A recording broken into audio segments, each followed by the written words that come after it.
Buenas tardes, señoritas jóvenes del tercer año A, tercer año medio B. Esta es su clase de filosofía. Soy su profesor Jorge Valdebenito. Eh, Primero que todo, mencionarles, ¿cierto? Darles, en este caso, un muy afectuoso saludo.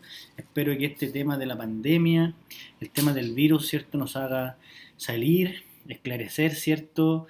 Renacer en un individuo mejor, ¿cierto? Más solidario, más humano, descubrirnos en la vulnerabilidad, ¿cierto? Un concepto de la bioética que nos dice que cada uno de nosotros somos un ser vulnerable, doliente, ¿cierto? Sensible, humano. ¿Ya? Es súper importante volver, ¿cierto?, a nuestras raíces humanas y descubrirnos, ¿cierto?, en la vulnerabilidad, saber nuestra finitud, ¿cierto?, y poder desde ahí eh, mirar hacia el lado, hacia el otro, ¿ya? Espero que todos estén muy bien, todas estén muy bien, ¿cierto? Que en casa esté todo tranquilo, esté todo dentro de la normalidad, ¿cierto? Y que eh, pronto volvamos a vernos, ¿cierto? Las caras, podamos saludarnos, aunque sea de lejitos, ¿cierto? Pero ya estando en el aula, tratando de llevar este año que ha sido un desafío, pero enorme para todos. Así que les mando un afectuoso saludo. Les recuerdo que este trabajo es una presentación de un resumen de la unidad uno que hace la filosofía, ¿cierto?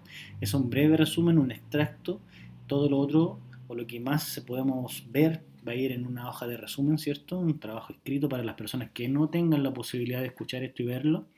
Y también va a ir un trabajo en el cual ahí va a estar un poco más distendido el asunto para que podamos expresarnos, más que ya reflexionar tanto, porque yo creo que todo estos meses nos ha llevado a reflexionar, pero también es importante la distensión. Eh, Así que nada, les recuerdo que en www.gymflorida.cl está y va a estar todo el material, todas las fechas, ¿cierto? Todo lo que usted necesita, usted y familia necesita con respecto a su educación, que es fundamental seguir haciéndola. Les repito, es ultra importante que de esto salgamos renacidos, como en la película. Bien, filosofía, unidad uno. ¿Qué es la filosofía? Este trabajo es posible gracias a esta aplicación que está aquí, que me pareció muy bonita, me la recomendaron, ¿cierto? El director me la recomendó una colega y la encontré fantástica, así que me ayudé de esto. Espero que ustedes puedan también quizá verla, echarle un vistazo, poder descubrir que existen herramientas que son muy provechosas y que todos los días obviamente uno puede aprender o debe aprender algo. Unidad uno, ¿qué es la filosofía? La unidad uno, que es la filosofía, ¿cierto? Su nombre lo dice, nos pregunta, nos cuestiona inmediatamente. La lección, vamos a tener dos lecciones muy resumidas, pero sí de alguna otra forma que nos van a ayudar a conocer algunas cosas que a veces uno las cree por sabidas, pero no están así. Lección uno, todas las personas pueden filosofar, ¿cierto? La lección 2, ¿qué necesito para filosofar? Ya las herramientas de la filosofía, o sea, tenemos algunas cosas donde podemos sujetarnos, ¿cierto? Y poder descubrir lo hermoso esto de la filosofía.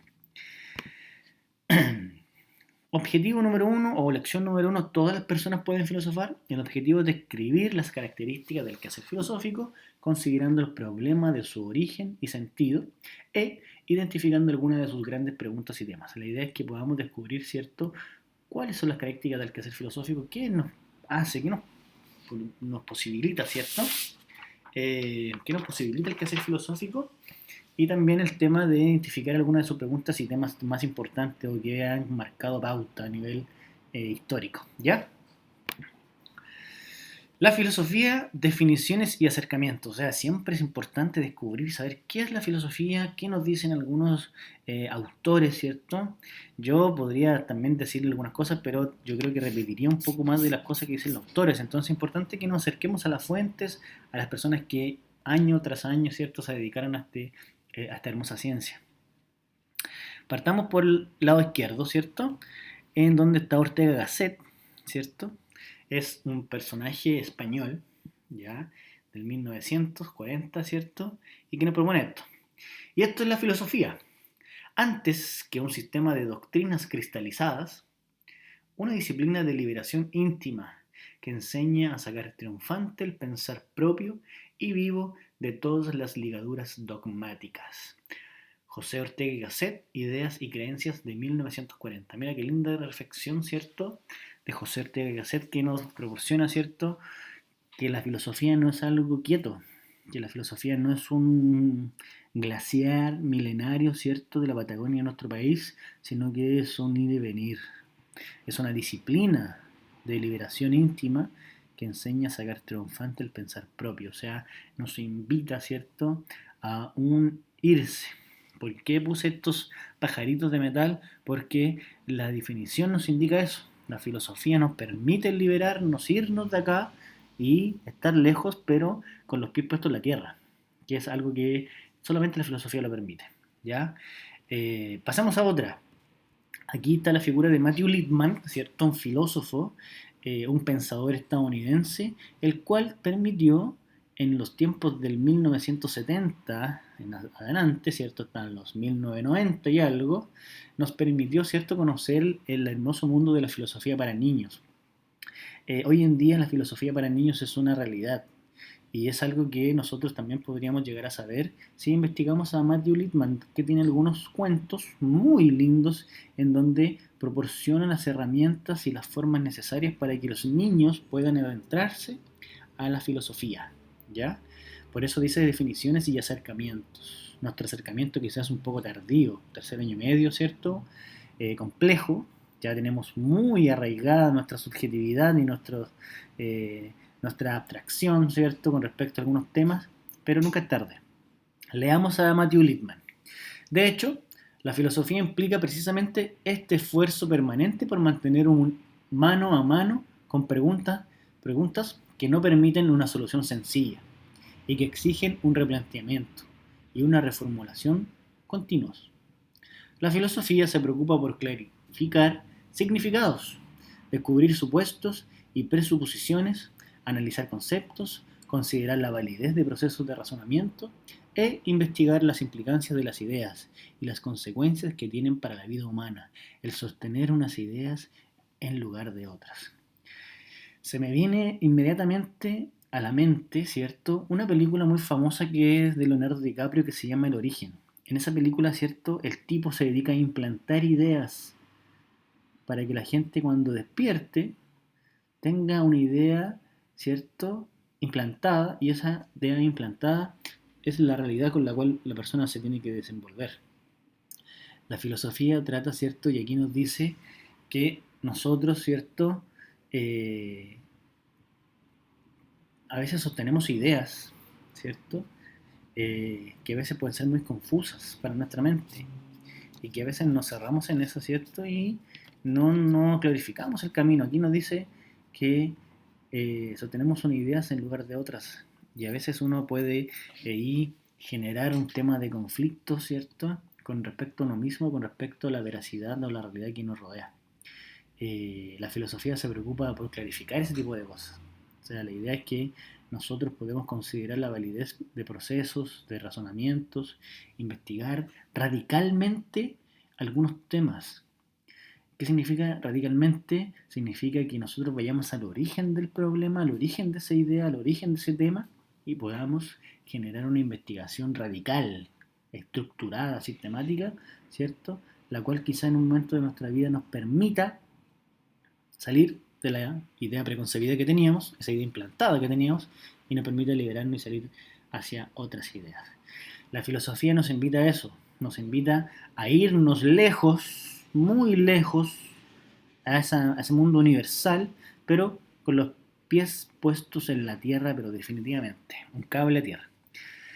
Es un modo de introducción, ¿cierto? A modo de recordar también los trabajos de los momentos anteriores, ¿ya? Descubrir la filosofía, cuál es su momento, cuál es su vigencia, cuál es su quehacer, ¿ya? Es súper importante aquello.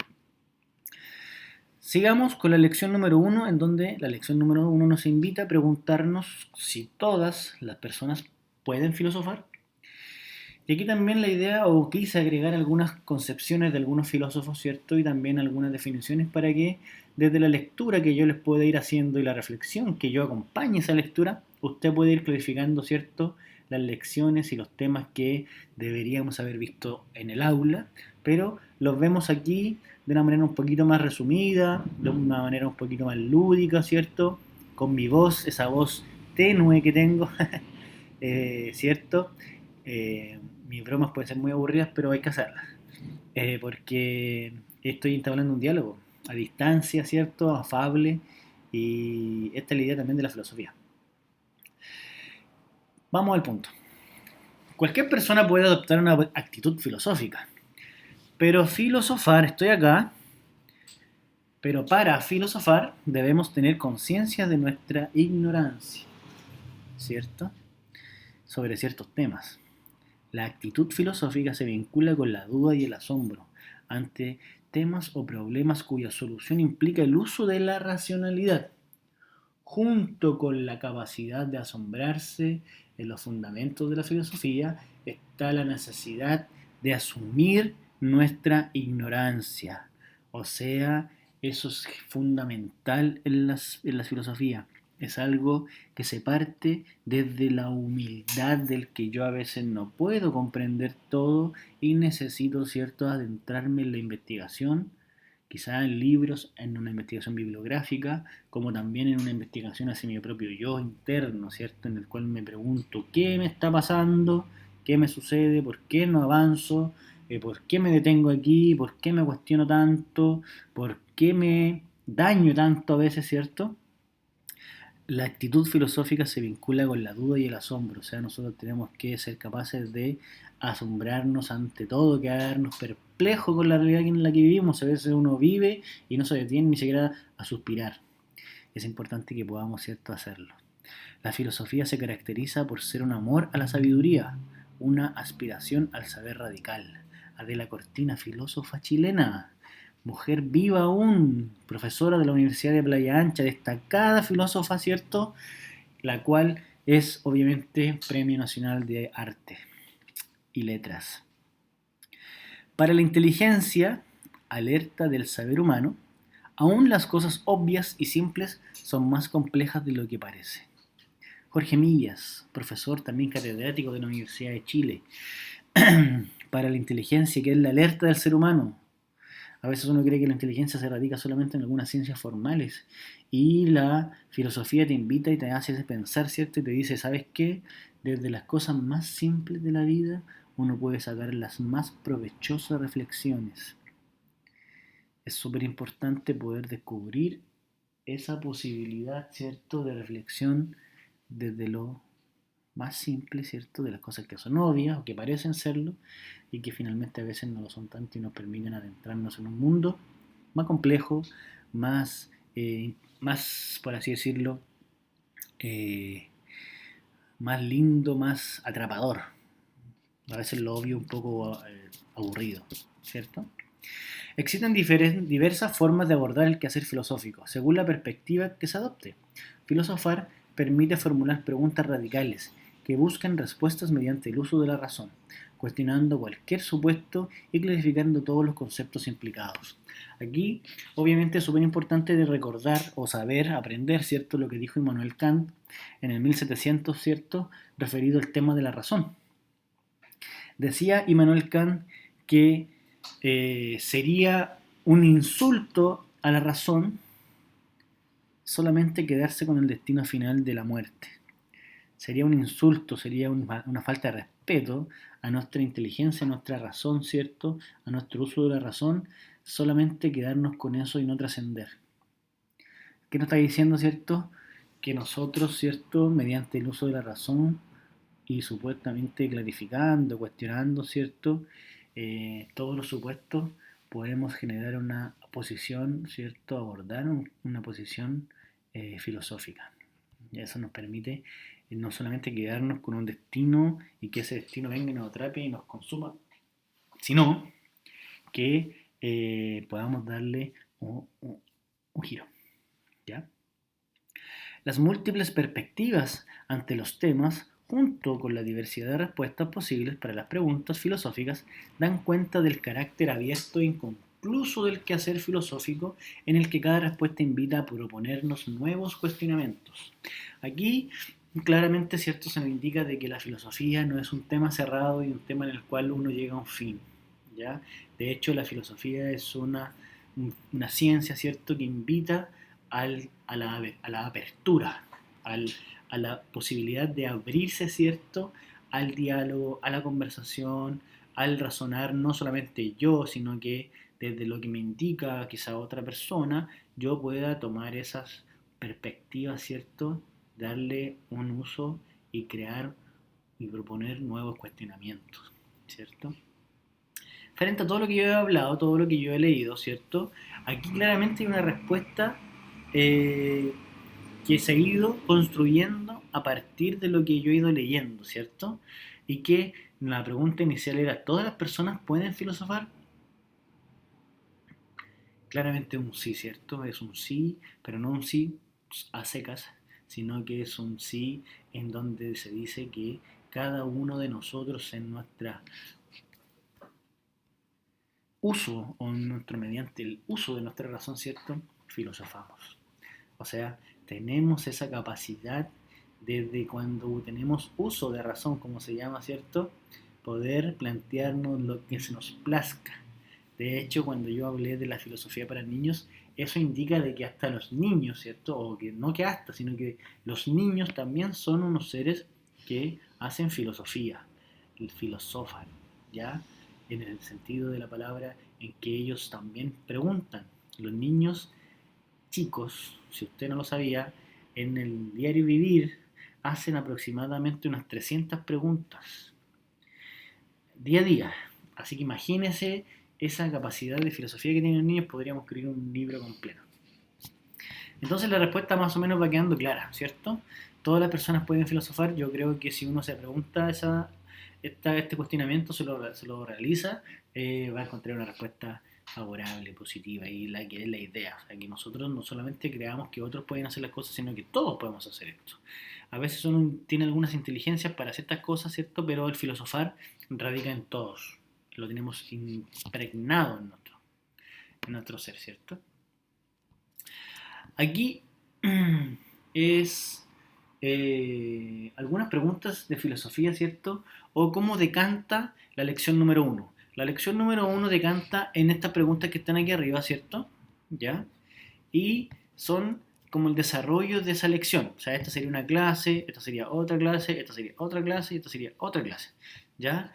Entonces la lección número uno, que es todos podemos hacer filosofía, todos podemos filosofar, decantaría en otra clase, en otra clase, en otra clase, en otra clase, pero aquí obviamente la pregunta se responde de manera un poco más liviana, ¿cierto? Se responde un poquito más apresurada por los tiempos, ¿cierto? Y por lo que vivimos y por este teletrabajo, pero no deja de ser cierto significativo, ¿ya?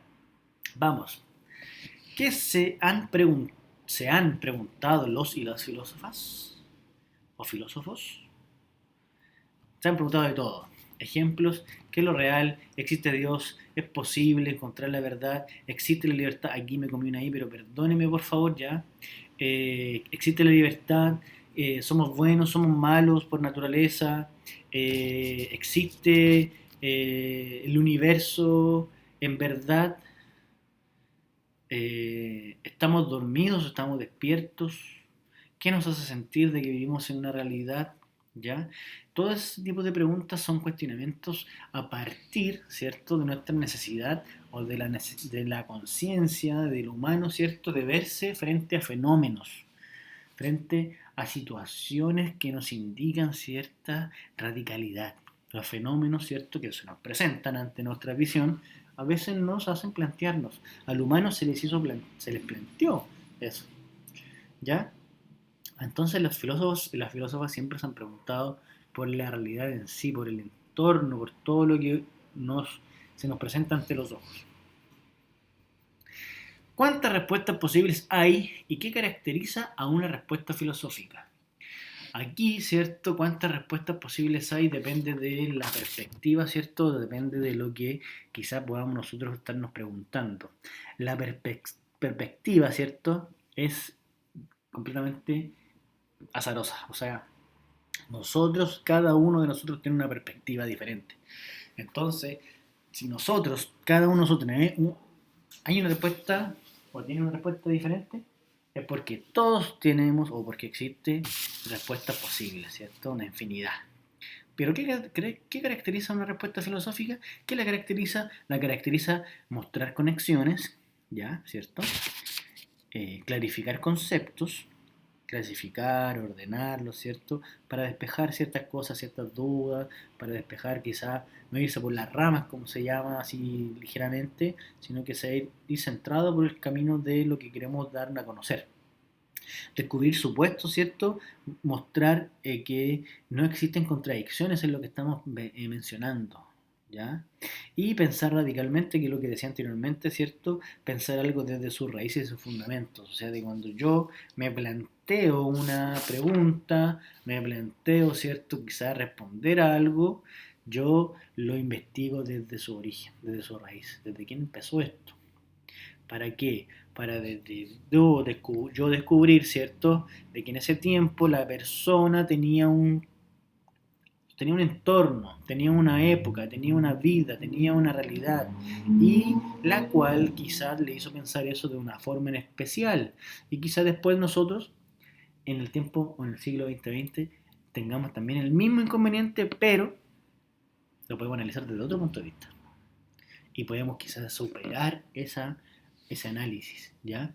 Entonces, ¿cuántas respuestas posibles hay? Dependiendo de todas las perspectivas que existan. Y existen más de 6.000 millones de posibilidades, ¿cierto? Porque esos son los que están, o las personas que existen en el mundo. ¿Y qué caracteriza una respuesta filosófica?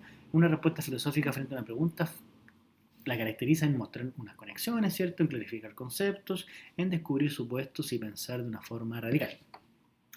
3. ¿Por qué nos seguimos preguntando? ¿Por qué nos seguimos preguntando, jóvenes señoritas? La duda, la conciencia del no saber y la necesidad de conocimiento han movido a las personas a filosofar. Lo dice Aristóteles en la Metafísica, ¿cierto? La primera línea del libro de la Metafísica de Aristóteles dice: el ser humano por deseo busca el saber. O sea, los seres humanos estamos en constante necesidad. Es un deseo, es como lo mortal del humano, ¿ya? El deseo. Y no necesariamente el deseo sexual, sino que también el deseo de aprender. Es algo que nosotros, desde que tenemos uso de razón, por así decirlo también burdamente, estamos buscando. Es como algo innato, es como algo que sale desde dentro de nosotros y nos hace decirnos o preguntarnos por las cosas, ¿ya? Pero aquí también hay algo más certero, que es la duda, ¿ya? Descartes lo plantea, ¿cierto? También René Descartes, el tema de la duda, el tema de la conciencia del no saber, o sea, de que nosotros nos sabemos ignorantes en un momento determinado, o si no nos sabemos ignorantes porque estamos simulando creer saberlo todo. Entonces, es súper importante el tema también ese, y la necesidad de conocimiento ha movido a las personas a filosofar, o sea que queremos aprender y por lo mismo también estamos en esta introspección o este tema del teletrabajo y seguir educándonos. Cuarto y final de la primera lección es cómo nos ayuda la filosofía a pensar. La filosofía, ¿cierto? Contribuye a generar en nosotros una actitud reflexiva y crítica, capaz de revisar los conocimientos y de responder a los problemas de nuestro tiempo. O sea, ¿cierto? La filosofía, ¿en qué nos ayuda? ¿Por qué hacemos filosofía en 3 años y medio? La pregunta también puede ser pensada de ese modo. La filosofía contribuye a generar en nosotros, en nuestra individualidad, ¿cierto? Una actitud reflexiva y crítica. Palabras centrales, conceptos centrales en nuestro diario vivir filosófico, o en nuestra asignatura. Que esa actitud reflexiva y crítica sea capaz de revisar los conocimientos y responder a los problemas de nuestro tiempo. O sea, nosotros, desde nuestro estudio, de nuestra capacidad de poder estudiar, tenemos por obligación moral, ¿cierto?, cuestionarnos, ser reflexivos, ¿cierto?, y de responder a los problemas de nuestro tiempo. O sea, nosotros no podemos pasar por como un pajarito, ¿cierto?, porque los pajaritos son todos iguales y no hay ningún otro distinto. El colibrí sigue siendo colibrí, aunque muere ese colibrí, va a venir otro colibrí, lo va a reemplazar y así, así, ¿cierto? A menos que el colibrí en un momento determinado evolucione en el colibrón, que nos va a hacer, ¿cierto?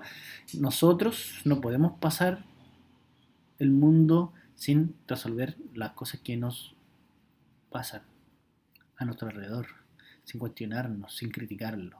¿Por qué? Porque además de tener la razón, en sentido de razón, de pensar, del raciocinio, somos seres agentes sociales y somos sentido en el otro, ¿ya? Y en el otro siempre va a ser yo. Y si el otro tiene un problema, ese otro, como yo soy ese otro, el problema finalmente radica también en mí, porque yo también soy un otro. Y así sucesivamente, ¿para qué? Para que nuestra sociedad sea algo diferente, ¿ya? Por eso el tema de responder a los problemas de nuestro tiempo es fundamental. Resumen, ¿cierto?, de la primera lección es que nosotros sabemos, ya que se han preguntado algunos filósofos, qué caracteriza las posibles respuestas que la filosofía nos da, por qué nos seguimos preguntando, ¿cierto? Y cómo nos ayuda la filosofía a pensar.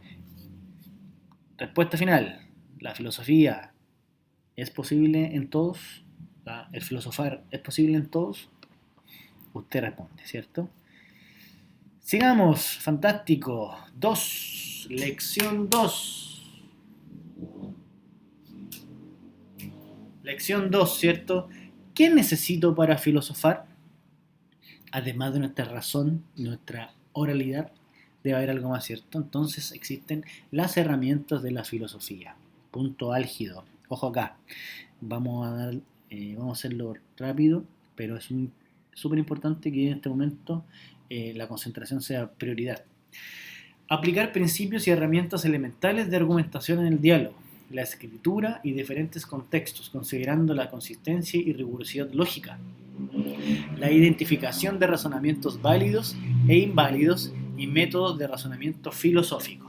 Si se escuchan autos y cosas por el estilo es porque la calle sigue moviéndose, ¿cierto? Y la gente no entiende de que tiene que estar en cuarentena. Repito la lectura. Aplicar principios y herramientas elementales de argumentación en el diálogo, la escritura y diferentes contextos, considerando la consistencia y rigurosidad lógica, la identificación de razonamientos válidos e inválidos y métodos de razonamiento filosófico. Herramientas. Lección 2. ¿Qué necesito para filosofar? Las herramientas de la filosofía. La filosofía comprende diversas herramientas para la construcción de razonamientos filosóficos. Algunas de las que estudiaste en estos días son, o las que deberías haber estudiado, pero te las estoy mostrando ahora, son las siguientes. La lógica, el diálogo argumentativo y los métodos filosóficos. Vamos por partes. ¿Cuáles son las herramientas, ¿cierto?, de la filosofía?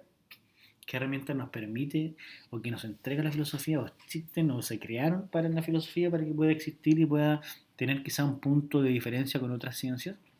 Es la lógica. 1. La lógica que nos permite acercarnos a la verdad de modo discursivo y a través de un conjunto ordenado de reglas que organizan y dan validez a nuestros razonamientos. El diálogo argumentativo en el que compartimos puntos de vista y cooperamos con nuestros interlocutores mediante buenos razonamientos para sostener nuestras ideas.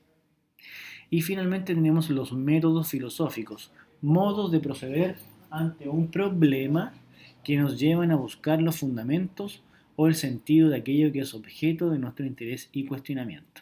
Vamos a por partes, por ejemplo. 1. La lógica. ¿Qué es la lógica? La lógica es un instrumento de la filosofía, ¿ya? La lógica se ocupa de las reglas del razonamiento válido, sin considerar la naturaleza de los objetos sobre los que razona. Dicho de otra manera, es una ciencia formal, pues trata de la forma de los razonamientos y no de la materia a la que estos se refieren. O sea, la lógica, ¿cierto?, son reglas de razonamiento sin considerar la naturaleza de los objetos, ¿ya? Sobre los que se razona. O sea, la lógica razona frente al discurso, no lo lógico de los objetos, sino de cómo yo planteo, ¿cierto?, el discurso, cómo lo ordeno, ¿cierto?, y cómo de alguna otra forma lo expreso en un razonamiento, ¿ya? La lógica formal, que es la que estudia lo que estamos estudiando ahora en este preciso momento,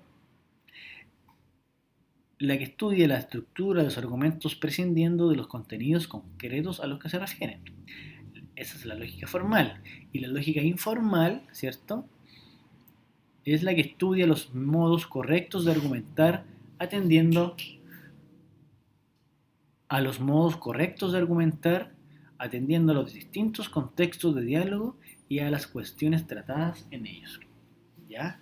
O sea, existe la lógica formal y existe la lógica informal. La lógica formal estudia la estructura de los argumentos, prescindiendo de los contenidos. O sea, la estructura radica o puede darme, ¿cierto?, la veracidad de un argumento como la validez, ¿cierto? Y la lógica informal estudia los modos correctos de argumentar, a los contextos del diálogo, ¿cierto? Y a las cuestiones tratadas en esos diálogos. ¿Ya? Entonces hay una forma en la cual uno, por ejemplo, en lógica formal, uno crea un argumento, estudia su estructura, y en la otra, donde el contexto y cuándo yo lo estoy ocupando, en qué momento preciso tiene que haber ese desarrollo. ¿Ya? ¿Y quién fue el propulsor de esto en la antigüedad? El propulsor de esto en la antigüedad fue Aristóteles. Aristóteles, el padre de la lógica, el padre de la biología, el padre de la ética, el padre de los padres. Aristóteles fue una eminencia, ¿cierto? Y él fue el primero en descubrir, ¿cierto?, en tratar el tema de la lógica. La manera en que Aristóteles intentó formalizar las formas del argumentar deductivo se llama silogística. En la hoja yo les voy a hacer la diferencia entre argumentar deductivamente como inductivamente, ¿ya? Pero como Aristóteles fue el padre de la lógica, él empezó desde el argumento deductivo, o sea, desde lo más universal a lo particular. Esto operó como único mecanismo formal de argumentación no matemática desde el siglo IV a.C. hasta el siglo XIX. O sea, Aristóteles marcó un precedente desde el siglo IV al siglo XIX, o sea, siglos y siglos, con respecto a cómo operar en la argumentación o en la estructura de un argumento, ¿cierto? Así que es importante que nosotros sepamos. Esto va a ir todo, obviamente, más explicado, con más pelitas y manzanas, ¿cierto? En el texto escrito que usted va a recibir. ¿Ya? El 2 es el diálogo argumentativo. Estamos aquí en el momento de la lección 2, en qué herramientas nos entrega la filosofía o tiene la filosofía, ¿cierto?, para poder desempeñarse o desenvolverse. El diálogo argumentativo. En la vida cotidiana utilizamos a menudo, aquí voy, ¿ya?, argumentos que no son formalmente válidos, pero que consideramos razonablemente correctos, Algunos autores llaman argumentaciones correctas a los argumentos en los que la conclusión se apoya en las premisas, aunque tal apoyo se entienda en un sentido amplio. Son argumentos cuya probatoria depende de que se cumplan o no ciertas condiciones ligadas al contexto concreto en las que se usan. La vida cotidiana utilizamos a menudo argumentos que no son formalmente válidos, lo que decíamos anteriormente con la lógica, ¿cierto? O sea que quizás no son argumentos formalmente válidos, pero sí proporcionan una verdad, quizás, ¿ya? Pero que son razonablemente correctos. Algunos autores llaman argumentaciones correctas a los argumentos en los que la conclusión se apoya en las premisas. Conclusión, premisas, conceptos de la lógica, ¿ya? Dos premisas generan una conclusión. Lógica, ¿ya?, en la que Aristóteles nos proporciona eso y que va a ir escrito y desarrollado en su apoyo escrito, ¿ya? Y que sus argumentos cuya fuerza probatoria depende de que se cumplan o no ciertas condiciones ligadas al contexto concreto en las que se usan. O sea, aquí estamos hablando del diálogo y estamos hablando en donde la fuerza con que yo voy a probar mi argumento, ¿cierto?, depende si se cumplen condiciones que son meramente ligadas al contexto. O sea, si yo estoy hablando de un tema en específico, yo puedo, obviamente, ¿cierto?, generar un argumento propio a ese contexto. O sea, no me ando con otros tipos de cosas o mañas por el estilo. Un diálogo argumentativo es un juego lingüístico en el que dos o más participantes intercambian mensajes respetando ciertas reglas que los comprometen a cooperar de buena fe para que se alcance el objetivo del diálogo. O sea, cuando de alguna otra forma el objetivo del diálogo, ¿cierto?, se cumpla, se está produciendo un diálogo argumentativo o es un juego lingüístico en el que los participantes, ¿cierto?, y sus mensajes son coherentes, existe una cooperación, ¿cierto? Y existe un alcance mutuo en el objetivo del diálogo, ya, o sea, en el que estamos quizá hoy en día realizando. Yo estoy tratando de que los participantes, ¿cierto?, podamos intercambiar mensajes respetando ciertas reglas, o sea, en que yo le estoy explicando a usted está poniendo atención, leyendo conmigo, ¿cierto?, sentado ahí, sentada, visualizando esta definición, y que cuando yo le pregunte qué característica tiene un diálogo argumentativo y usted me responda esto, es porque se produjo un alcance del objetivo. ¿Cuál es el objetivo de este diálogo? Es que nosotros comprendamos las herramientas, ¿cierto?, de la filosofía. ¿Me capta? Es un buen ejercicio aquel. Y eso sí, el diálogo argumentativo puede tener algunos errores. Y a veces los errores argumentativos no se usan porque me equivoqué. Me equivoqué en el diálogo argumentativo. Mire que soy leso. El diálogo argumentativo, ¿cierto?, puede tener errores que la gente los puede ocupar porque quiere. Así que yo aquí le voy a leer algunos y le voy a explicar así someramente de qué trata cada uno de estos, para que usted se vaya dando cuenta, y sobre todo cuando usted capte las noticias en un diario, en un argumento, incluso hasta de uno como profesor, ¿cierto?, usted después diga, argumento de autoridad, y usted, ¿cierto?, diga que en ese momento está hablando una persona desde el error. Y a veces no es porque se equivocó, como le dije, sino que lo está haciendo a propósito. Y hay gente que, aunque usted no lo crea, ocupa esto para persuadir a los otros y para poder captar su atención y poder captar su verdad. ¿Ya? No piensen en falacias ni en Eduardo Vargas ni ese tipo de cosas, por favor. Aquí Eduardo Vargas no nos da mucha explicación de lo que quiso decir. Así que aquí yo se los voy a quizás a clarificar un poquito más.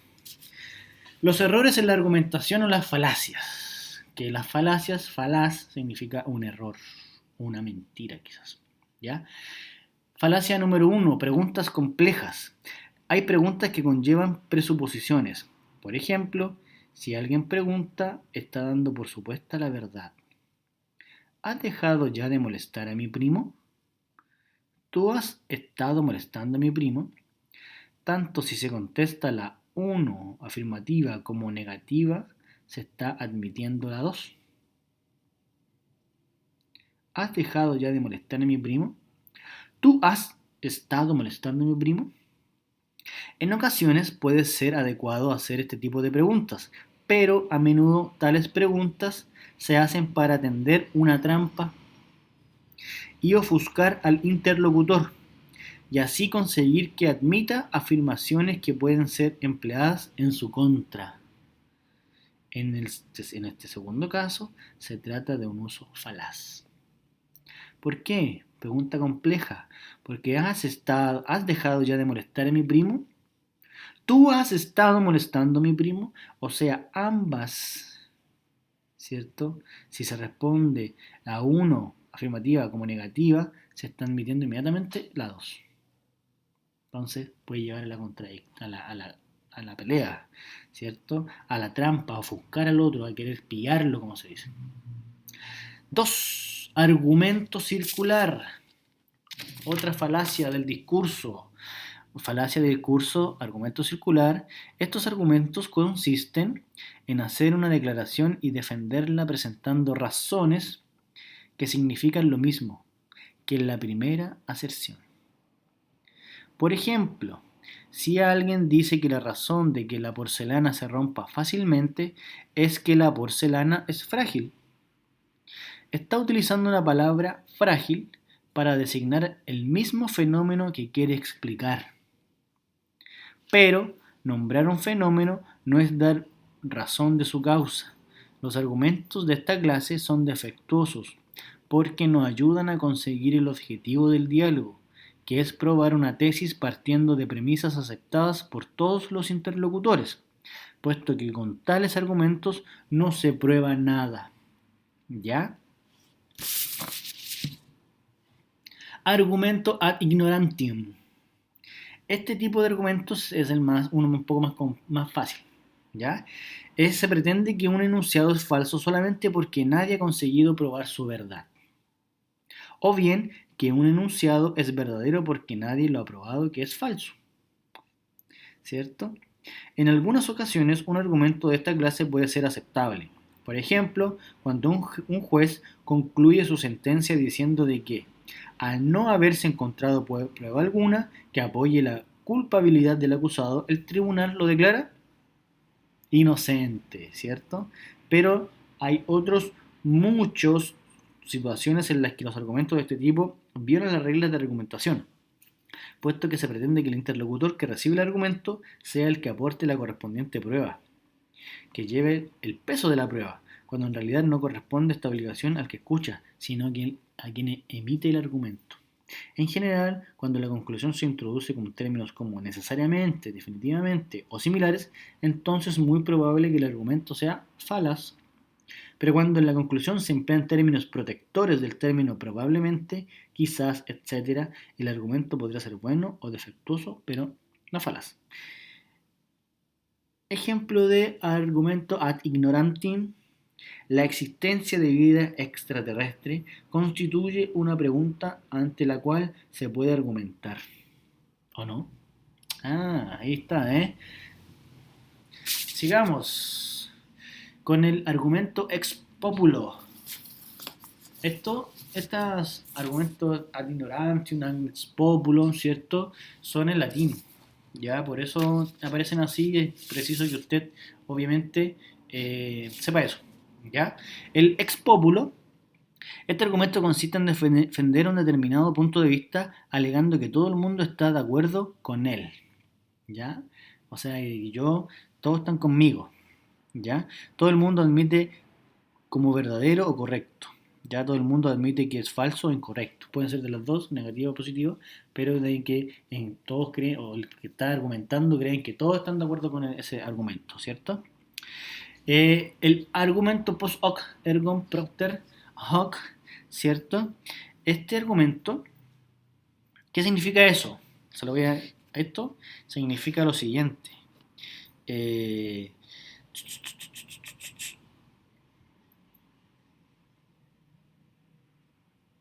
Se lo digo al tiro, que lo estoy aquí buscando, que es un poco complejo, ¿cierto?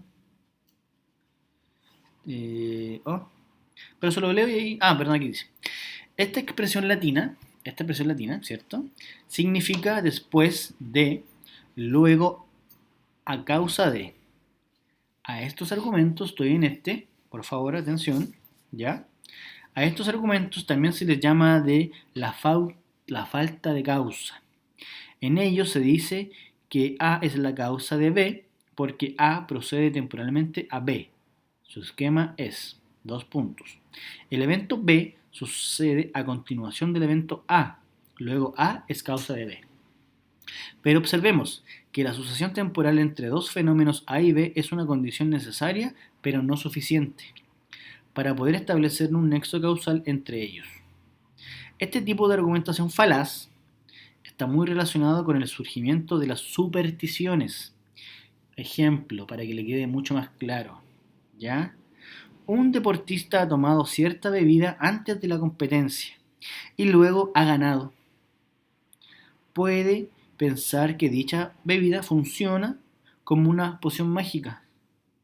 El error del argumento post hoc ergo propter hoc consiste en establecer una conclusión, causa y efecto sin base empírica suficiente. Ahí está la clave de este argumento falaz, en donde la gente cree que a raíz de que yo hablo algo, causo otra cosa, ¿cierto? O de que pasa algo, yo doy por sentado que ocurre algo, pero que no necesariamente tiene una raíz empírica eso, sino que, mira, funcionó, ¿ya? Argumento ad baculum. El argumento ad baculum, ¿cierto? Es el argumento del bastón. Bastón, baculum. No, Harry Potter, ¿no? Acuérdate de eso. Son los que presentan algún tipo de amenaza como si fueran buenas razones. O sea, se vincula con respecto a la amenaza del argumento. o de que una amenaza es una buena razón para apoyar determinada opinión. ¿Ya? Cuando la amenaza no deja libertad a los demás para decidir libremente si aceptan o no la conclusión del argumento, será claramente una falacia. Cuando esto no ocurra, el argumento podrá ser criticado como defectuoso o poco convincente, pero no como falaz. Por ejemplo, los discursos políticos. ¿Ya? Es frecuente recurrir a asustar a los ciudadanos anunciándole calamidades si no votan a quienes le están hablando, pero no prueban que una cosa siga de la otra. Los argumentos ad baculum, ya los políticos muy famosos ellos, ¿cierto? Y finalmente está el argumento de autoridad, que el argumento de autoridad lo dice, ¿cierto? Porque considerarse una autoridad, ese argumento es algo válido, ¿ya? Y no por autoridad uno tiene la verdad, o su argumento es ciertamente válido. Se trata de intentar defender una opinión sin presentar las pruebas pertinentes, apelando únicamente a la autoridad o a una autoridad que la defiende o la ha defendido. Se deben consumir 5 porciones de frutas y verduras al día, pues así lo indica el Ministerio de Salud. ¿Para qué vamos a hablar del Ministerio de Salud? ¿Cierto? Es importante que usted, si tiene alguna duda, internet, algunos ejemplos para que le quede mucho más claro. Yo le acabo de leer, si usted considera que es importante que yo lo agregue en eso, o lo repitamos cuando nos veamos, sin duda los podemos agregar. Finalmente, los métodos de la filosofía, ¿cierto? Sobre los métodos filosóficos, son 3 los más importantes que hemos rescatado, que he rescatado para este momento. Ya está la mayéutica, que es el más importante de la Grecia clásica, ¿cierto? Ocupado por Sócrates.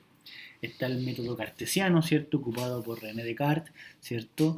El padre de el típico pienso luego existo, ¿cierto? Y están los experimentos mentales, que tiene que ver con un poquito más ya de pensarnos, ¿cierto?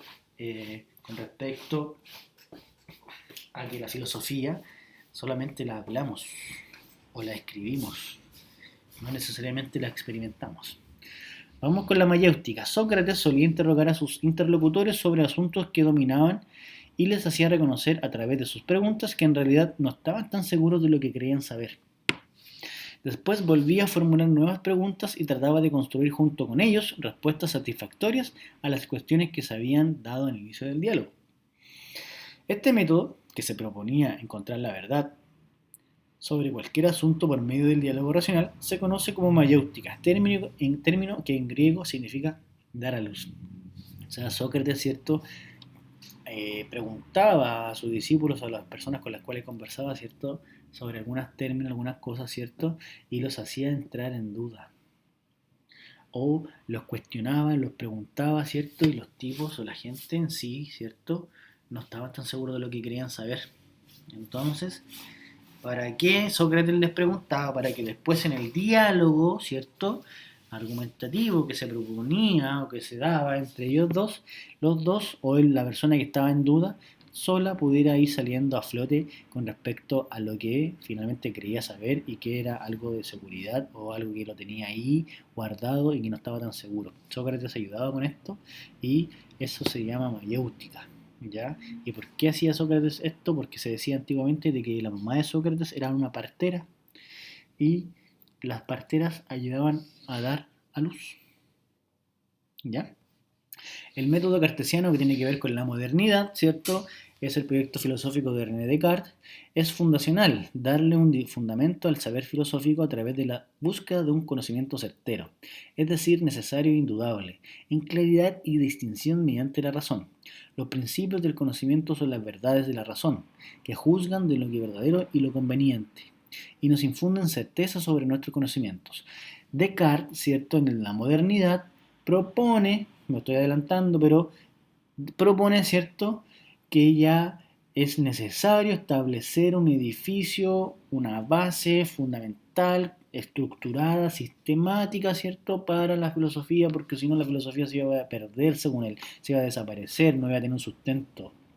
Entonces él busca, ¿cierto?, la claridad y la distinción mediante la razón, ¿ya?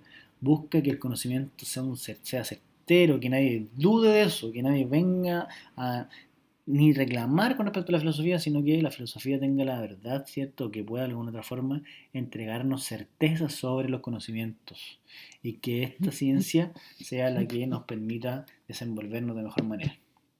Y los experimentos mentales son los siguientes, ¿cierto? Forman parte esencial del pensamiento filosófico, ya que son una manera de exponer o evaluar teorías frente a problemas determinados mediante escenarios imaginarios. En la filosofía no es posible llevar a cabo experimentos de laboratorio, como lo son en la física o química, porque en general se trabaja con hipótesis, teorías y conceptos. Sin embargo, el experimento mental permite confrontar, ¿cierto?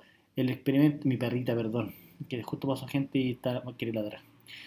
Porque en general se trabaja con hipótesis, teorías y conceptos. Sin embargo, el experimento mental permite, permite confrontar teorías e intuición de una manera clara con el objetivo de obtener algún tipo de conclusión. ¿Ya? Me distraje un poco. Videlia, venga. Perdón. Los experimentos mentales, ¿cierto? Los experimentos mentales forman parte esencial del pensamiento filosófico, ya que son una manera de exponer o evaluar teorías frente a problemas determinados mediante escenarios imaginarios. En filosofía no es posible llevar a cabo experimentos de laboratorio, como lo hacen en la física o química, porque en general se trabaja con hipótesis, teorías y conceptos. Sin embargo, el experimento mental permite confrontar teoría e intuición de una manera clara con el objetivo de obtener algún tipo de conclusión. O sea, en la filosofía también nosotros podemos generar, ¿cierto?, una teoría y poder generar conceptos que nos ayuden a confrontar esa teoría y darle un sustento, una validez, ¿ya? Y eso también es lo bonito de la filosofía, porque la filosofía nos entrega, ¿cierto?, una cantidad infinita de conceptos en los cuales nosotros nos podemos ayudar. Y eso ha sido varios momentos, minutos, ¿cierto?, largos en los cuales he tratado de poder generar un conocimiento, un resumen de la unidad, ¿cierto?, la cual es larga, deberíamos haber tenido muchas clases, ¿cierto?, en las cuales podríamos haber visto muchos temas y podríamos haber investigado, podríamos haber relacionado conceptos, haber ido más a la práctica. Pero con este apoyo, sin duda, usted puede generar un pensamiento, ¿cierto? Va a poder generar también su trabajo, que el trabajo va a ser conocer la alegoría de la caverna, ¿cierto? Para que la podamos ir relacionando con los temas que vimos y que nos entrega el programa de filosofía de la educación media en tercer año y medio, ¿cierto? No me queda más que darle las gracias, como dice aquí, ¿cierto? Mandarles un afectuoso saludo, recordarles la página del colegio, ¿cierto? www.gymflorida.cl, ahí va a estar las presentaciones, los links, ¿cierto? Y también decirles que se cuiden, ¿cierto? De que cualquier cosa por favor escriba, que sea claro en sus respuestas, ¿cierto? Que sea claro con respecto a sus preguntas, que si vamos a responder a algo escrito, por favor trate de sacarle una foto a la hoja completa o poder escanear la hoja completa, no por partes porque ahí se complejiza un poco el asunto y que el trabajo ojalá sea de su entera comodidad. Va a ser un trabajo muy simple, yo no quiero que usted se estrese para nada, pero que sí me interesa de que lea el mito de la caverna. Y del mito de la caverna usted va a hacer una interpretación, ¿ya? Esa interpretación la va a hacer de manera plástica. ¿Qué significa eso? Significa que usted va a tener que dibujar o reinterpretar, mejor dicho, el mito de la caverna. O sea, de lo que leamos o de lo que usted lea, usted me va a reinterpretar de manera plástica o de manera de dibujo, creativa, ¿cierto? ¿Qué nos quiso decir Platón en ese momento? O cómo lo podemos reinterpretar en nuestros tiempos, ahora en lo contemporáneo. Cómo podemos llevarlo, cómo podemos ver el mito de la caverna, ¿cierto? En la antigüedad con lo que nos relata Platón y cómo lo podemos ver o dónde lo vemos hoy día eso reflejado, ¿ya? Muchas gracias, espero que estén muy bien, se cuiden, un abrazo a todos, cariños, cariños, cariños.